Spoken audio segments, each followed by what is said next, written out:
Welcome to my humble little office. My name is R. Keith Andrews. I'm a spiritual guide and paranormal adept.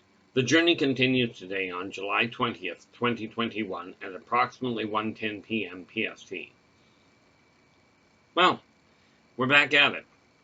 We do seem to be getting into a reasonable rhythm. Still don't have a coffee pot, but we can work with it. Anyway, I mentioned I was going to go a little more yesterday. I mentioned that I was going to go a little more into the concept of survivor guilt. Okay, now, the ironic part in all of this is it's the one thing I haven't actually gone through this lifetime. Gone through a lot in other lifetimes. But, that said, before we get into it, I'm going to see if I can do this in the right order. If you like the video, give us a thumbs up and subscribe to the channel. Okay, and don't forget, when you subscribe to the channel, don't forget to hit the alert button to let you know when the next video comes up.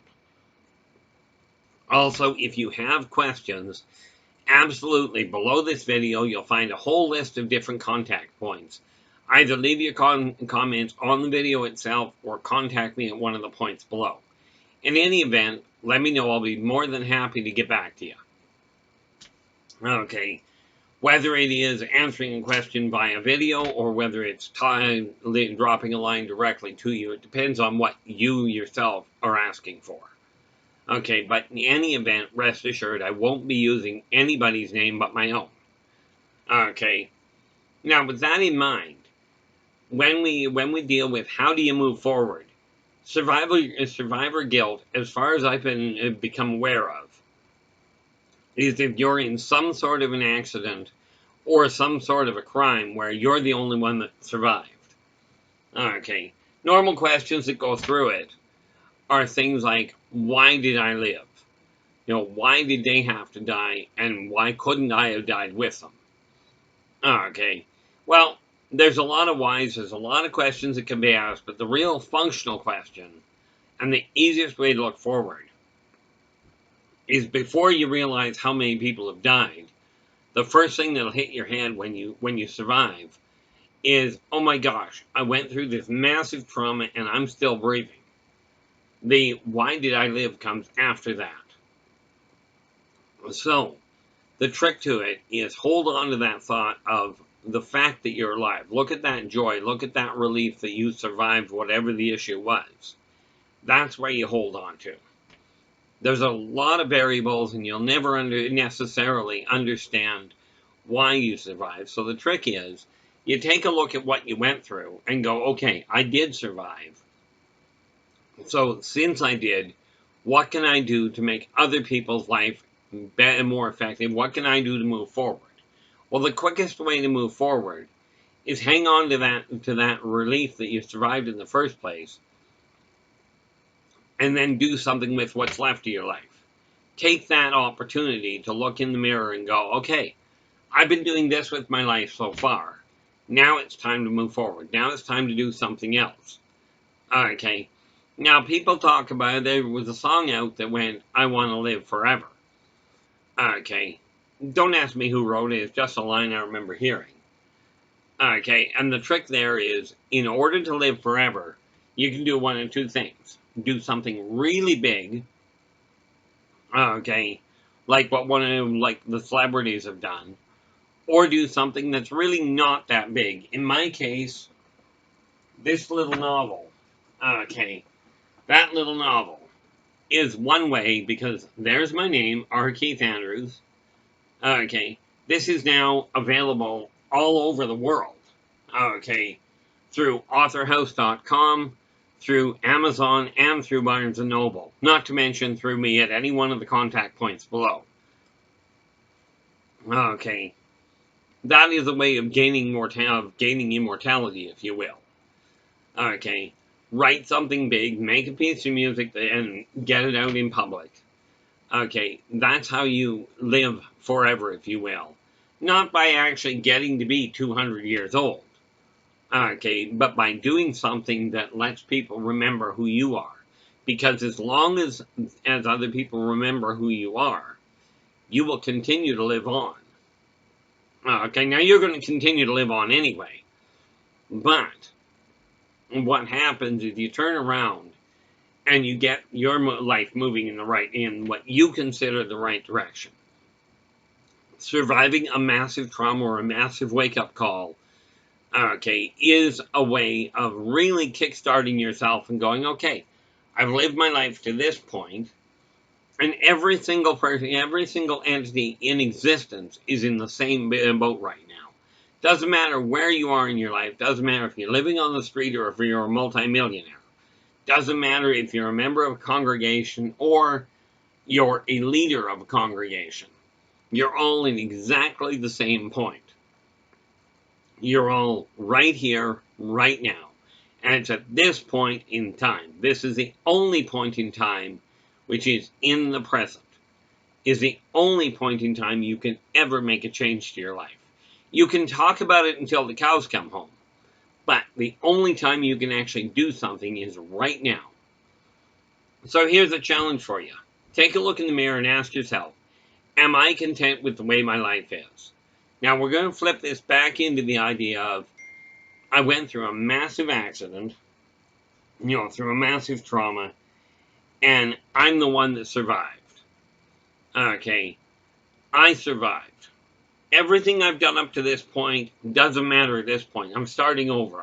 I've been, if you will, and I'm going to use a term that's going to paint the wrong picture, so don't go that direction.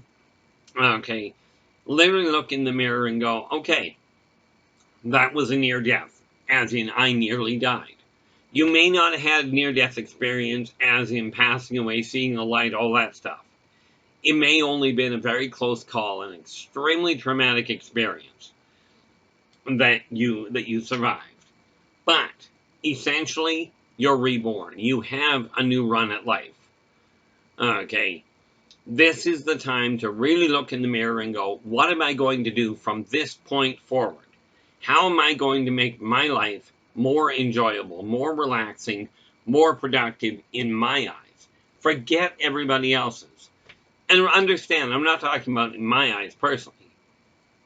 I'm referring to how are you going to make your life more productive for you, where you're going to see it and go, I'm now doing better. Now, I've mentioned before, multiple times really, my mom's estate cleared. I got the finances out of the way and went right back into the same boat. Okay, I swore I wasn't going to do it, but I forgot one little detail. Clearing out the material mess is one thing. Clearing out the mindset that did it, that created the mess, is another altogether. But when you survive something as traumatic as a major accident where there's been multiple people die, and you're a survivor, okay, the question is, what do you do from here? How do you handle it? What do you do? What do you try? How do you alter the path that you've been on so you can make the most of the second run at life that you've got?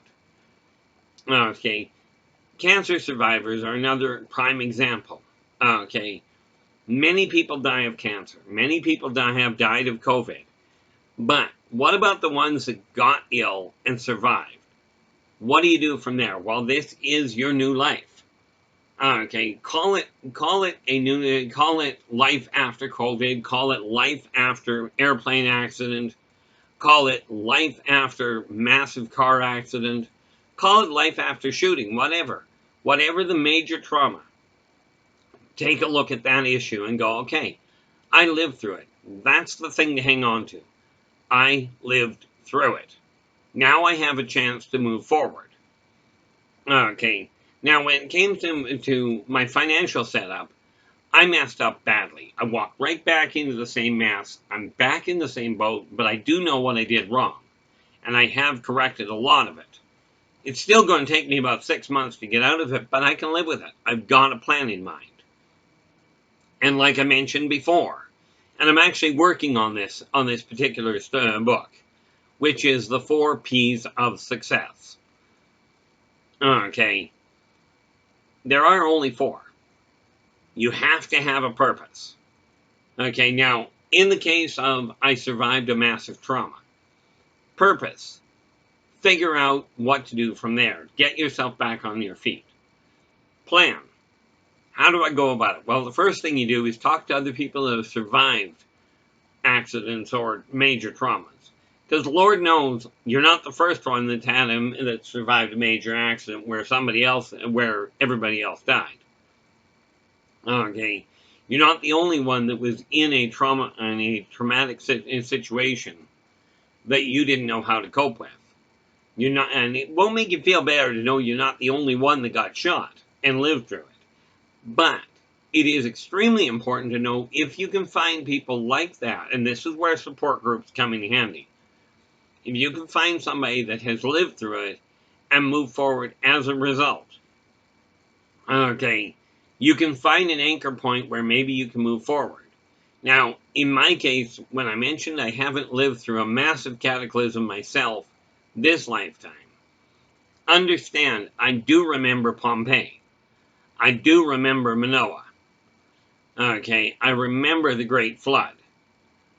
You know, these are massive traumas that I remember from the past. Okay, and for those of you that figure, oh, the Great Flood it doesn't exist. Okay, because you only believe in what you can see, etc. Not a problem. Go to Mount Ararat, okay, and get to the top of it and take a look at the boat that has been actually grown into the mountain. This is pretty much an indicative statement that the flood happened. Okay. So have I lived through trauma in past lives? Yeah. This lifetime I've been lucky. All I've done is live through a number of deaths. Okay, as in heart attacks, epileptic seizure, drug overdose, drowning, poison. Never been through a lightning strike. Did do it through astral travel. Do not astral travel in an incubator. This is a bad idea. Now, very few of you are going to end up in an incubator at this point. I just happen to remember being in an incubator on the day I was born. And rest assured, those that tell you that birth is a wonderful experience really don't remember their birth. Okay? But when you survive something traumatic, hang on to that joy of, I survived. From here on out, I'm going to do something different. Now, when you've got that in your head, you'll take a look around your house, take a look around wherever you are, and understand the way to change all of this stuff in your life is to get the energy in your house moving in the right direction. Okay, that is the first thing you look at.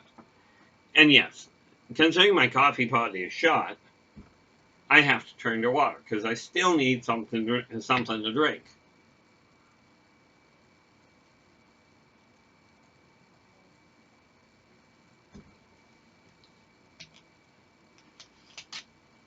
Now, again, if you've been through a massive trauma, now they talk about going to a counselor and what have you, and that's a great idea. But I will tell you, counselors, unless they have personally been through that kind of major trauma, are not your best sources of information. But getting to a group that has gone through it, and this is why many times when you have an aircraft disaster, the people that survive it tend to gravitate towards each other and tend to hang on to each other for support because it's a common bond that everybody in that situation shares. Now, you may find that, especially if you're the only one that survived a plane crash, you'll have to go outside the immediate plane crash you were in. But you can, if you look around, find other people that have been through it.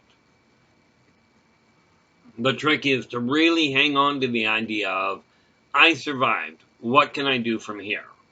Okay, this is the time to rewrite your future because the future is not written. Okay, the future is pretty immutable at this point.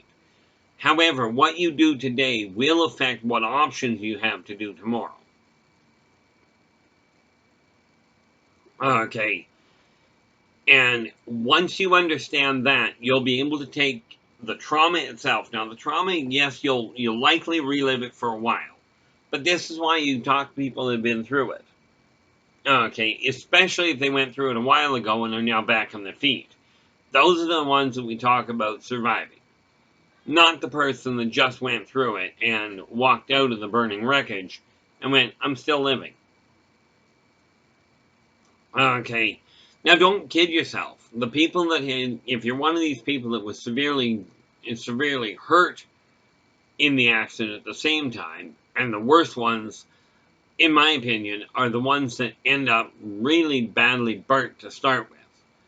Because it's going to take time for it to heal. Okay, any way you look at it, you burn a lot of your skin, it's going to take a while. Now, have I burnt a lot of my skin before? Yeah. I remember one day I burnt this hand, the entire center of it and most of the fingers. I burnt it absolutely blistering all around this whole center. Okay, now I've got a healing rate that is insane. Okay, it's just absolutely bizarre. But I think to take that from blistered to no sign of it was less than a week without treatment. And again, you got to understand, in my case, I've remembered how to accelerate my own healing. Now, there is an old saying that really applies, and I've mentioned this before many times. Quite frankly, I've mentioned it over many lifetimes, which is why I've returned again this lifetime. Okay, and that message is this. Well, there's two messages. One, where it comes to healing, quite seriously, all that I do, thou shalt do, and more. Which means, if I can heal at that pace, so can you. The trick is to believe it's possible. But the big message I came back to actually share with people is that working together, we can make this a better world. Okay, we can make it a much less stressful world. And this is why you turn to people that have been through trauma themselves to find out how they managed to land on their feet and move forward. They've done it successfully. They're your best sources of information. If you're aiming at being a millionaire, then it would be advisable to talk to people that are actively millionaires or millionairesses right now. Okay. Now, the unfortunate part is most of these people that have that kind of money will not share their knowledge on how they got there. Okay, that unfortunately is what I've seen. Now, I'm sure I'm probably overstating it. Okay, because let's face it, I haven't talked directly to many millionaires, especially not in terms of how did you get there. I can tell you exactly how to pull out of a nosedive. I can tell you exactly how to make things work with minimal income. I'm used to it. Okay, and even when I've made mistakes, I've managed to get back on track in reasonably short order. But from your standpoint, it's very important to hang on to that feeling of, yay, I survived. I managed to get through this terrible trauma. Now it's time to move forward. So find the people that have been, and that can be, when I talk about finding, if we're talking about an aircraft accident, there is undoubtedly information. The airline may be able to put you in touch with somebody that deals with trauma, and through that, they'll be able to put you in touch with people that have actually physically gone through it. Okay, this is just some of the tools that you can use. But it's going to absolutely require either doing it a long way, which is figure it out on your own, or sit down and talk to people that have gone through it. Now, don't kid yourself. We're talking major death around you and you survive. You're talking about some pretty severe trauma. Don't expect it to go away overnight. I mean, you can expect it to, but quite honestly, you're likely to be disappointed. Okay, but once you start understanding that you've got a new lease, you've got a new opportunity in life, without redesigning your entire self, you can take a look at you. And it's kind of funny I'm putting it that way, you know. There's a gamer that I play Dungeons and Dragons with a lot that really wanted to get a different look at the way their character was, but they didn't want to build a new character. This is the same issue, because the game master turned around and went, okay, you were here, now we're moving you. Okay, here's a massive trauma you've gone through, and we're going to upturn your entire world. If you've gone through a major accident, it's the same idea. Everything you knew before all of a sudden comes to an end. Because the thing with major trauma, like with aircraft accidents or tragedies, as it's taking place, you sit there going, oh my gosh, my life is over. Everything's gone. Like, I know the day I walked out of the morgue, on the way into it, I'm going, oh my gosh, my life is over, I'm done. When I came out of that, and I woke up in the morgue and walked out of the morgue, my life was different. My entire understanding of the world had completely turned upside down. Okay. And at that point, now granted, at that point I was only 5 years old. Okay. So, I mean, how much life can you have had? Take my word for it, in this case, I had a lot. At 5 years old, I'd already been dead. Well, that was my third time dead. And I was only 5. Okay, I'd already seen a staggering amount of death because I grew up on a military base during the Vietnam War. So I'd already seen a lot of trauma coming home. I'd already dealt with a lot of the losses that people had when their mother or father didn't get home from the war. Okay. And of course, I'd already dealt with all kinds of things, not the least of which, let's see, at that point, 68, no, Dad was still in the military. He didn't retire until 74. Okay, but again, and especially for kids, you may have your whole life running beautifully, and then all of a sudden your parents come along and go, we're moving out of the area, away from your friends, we're going to another city. Okay, now I tell you, when I had that happen to me, it was as I came out of grade 11, my parents said, we're moving to another city, and you're going to graduate in another city altogether. I'd spent 12 years in the same school district. And for my grad year, understanding I didn't make friends well to start with, I got plunked into a new city, into a new school, and with a whole pile of new people on the year I'm supposed to graduate. Well, it was kind of odd because I'd made very few connections, but the few I made, they literally came to me and said, look, you're either voluntarily going to the grad party, or we're just going to kidnap you and take you.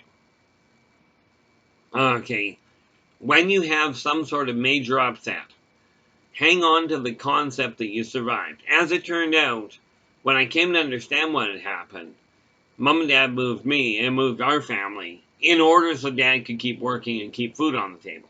Really nice idea I found at the end of it. But you hang on to the idea that you survived. Now where do you go? You've now got a massive story that you can pass on to other people that go through similar things. Or you can hang on to the idea and just keep it completely to yourself. One of the other tools that works really well in dealing with that kind of trauma is literally write down what you've gone through. Because by writing it down, you'll get that negative energy out of your body and onto paper. At that point, you can start the healing process. At that point, you can look at where all the energy is and go, am I going to hang on to the fact that I went through all this trauma? Or am I going to move forward and say, I'm now going to take that as motivation to move forward? Okay. I use it because, well, I'm a pacifist. It's the easiest way to put it. You wouldn't know it in all fairness if you take a look at the Yldrbac Chronicles. Some of the scenes in them are absolutely violent. Okay, and they are written that way, very detailed, very specifically. Part of it is that it actually helps me get rid of some of that negative stress that I deal with by picking up what everybody around me is going through. Okay, I've always held there are 3 places where violence is functionally acceptable. Okay, movies, books, books or comics, role-playing games, as in imagination, either on the computer or on the table, or mutually agreed upon combat sports. Okay, boxing is the first one that comes to mind. MMA is another one, where you're getting into the ring against somebody that is already aware that's the purpose of this, is violence. Okay, it avoids hurting people that don't want to, that either don't desire to deal with it, or don't have any functional capacity to deal with it. Okay, because I will tell you this. From everything I've talked, and from everybody I've talked to, and I've talked to many that used to fight all the time, and I ask them one question. After you beat the daylights out of somebody that cannot defend themselves, do you actually feel better? You know, aside from the immediate energy release. And 90% of them look at me and go, well, no, I really don't. Okay. However, if you get into a ring with another, if you're a boxer and you get into the ring with another boxer, or you're a MMA fighter and you get into the ring with another MMA fighter, and you win that fight, now you've got a decent competition, and you can stand there and go, hey, I had this competition and I managed to win. There is a sense of accomplishment there. And again, you hang on to the whole idea of, I got a new lease on life. I've got a new opportunity here. What am I going to do with it to make my life more effective? To make my life less stressful and more enjoyable? Which, by the way, by definition, if you drop the stress level, the enjoyment factor goes up. But it's up to you right here, right now, to decide what you're going to do. Because all the tools in the world are absolutely useless if you don't pick them up. Now, I do keep these to a half hour time frame, because I've got a lot going on myself. As a matter of fact, as soon as I get done this, then I will go into doing. I will post this as is. I'll double check the date on it. Then I will post it as is. All the hiccups, all the quirks. You ever meet me in person? I talk the exact same way, but fortunately I don't usually speak that much with my hands, because normally I've got a coffee cup in my hands if I'm meeting somebody. In any event, I will be back again tomorrow.